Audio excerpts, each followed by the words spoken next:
Third teaching, discipline of action.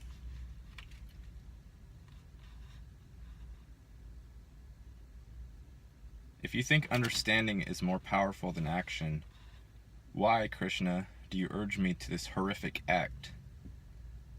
You confuse my understanding with a maze of words. Speak one certain truth, so I may achieve what is good.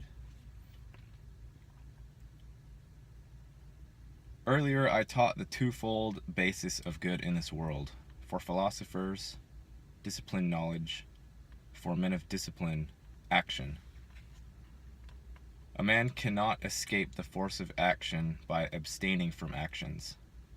He does not attain success just by renunciation. No one exists even for an instant without performing action. However unwilling, every being is forced to act by the qualities of nature. When his senses are controlled, but he keeps recalling sense objects with his mind, he is a self-deluded hypocrite.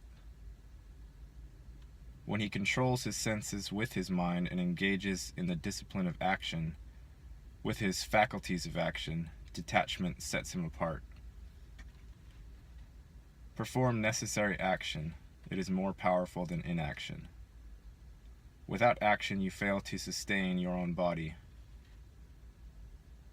Action imprisons the world unless it is done as sacrifice.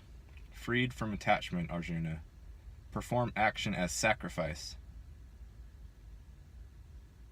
When creating living beings and sacrifice, Prajapati, the primordial creator, said, "By sacrifice you will procreate.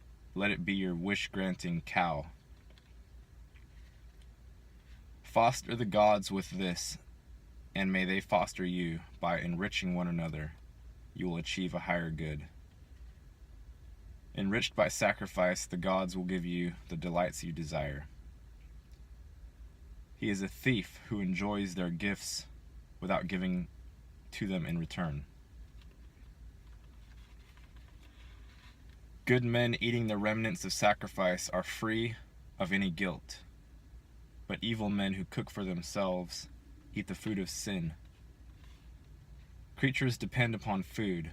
Food comes from rain. Rain depends on sacrifice. And sacrifice comes from action. Action comes from the spirit of prayer, whose source is Om, sound of the imperishable. So the pervading infinite spirit is ever present in rites of sacrifice. He who fails to keep turning the wheel here, set in motion, wastes his life in sin, addicted to the senses, Arjuna. But when a man finds delight within himself, and feels inner joy, and pure contentment in himself, there is nothing more to be done. He has no stake here in deeds done or undone, nor does his purpose depend on other creatures. Always perform with detachment any action you must do. Performing action with detachment, one achieves supreme good. Janaka and other ancient kings attained perfection by action alone. Seeing the way to preserve the world, you should act. Whatever a leader does, the ordinary people also do. He sets the standard for the world to follow. In the three worlds there is nothing I must do, nothing unattained to be attained, yet I engage in action. What if I did not engage relentlessly in action? Men retrace my path at every turn, Arjuna. These worlds would collapse if I did not perform action. I would create disorder in society. Living beings would be destroyed. As the ignorant act with attachment to actions, Arjuna, so wise men should act with detachment to preserve the world. No wise man disturbs the understanding of ignorant men attached to action. He should inspire them, performing all actions with discipline. Actions are all effected by the qualities of nature, but deluded by individuality. The self thinks, I am the actor. When he can discriminate the actions of nature's qualities and think, the qualities depend on other qualities, he is detached. Those deluded by the qualities of nature are attached to their actions. A man who knows this should not upset these dull men of partial knowledge. Surrender all actions to me and fix your reason on your inner self. Without hope or possessiveness, your fever subdued, fight the battle. Men who always follow my thought, trusting it without finding fault, are freed even by their actions. But those who find fault and fail to follow my thought know that they are lost fools, deluded by every bit of knowledge. Even a man of knowledge behaves in accord with his own nature. Creatures all conform to nature.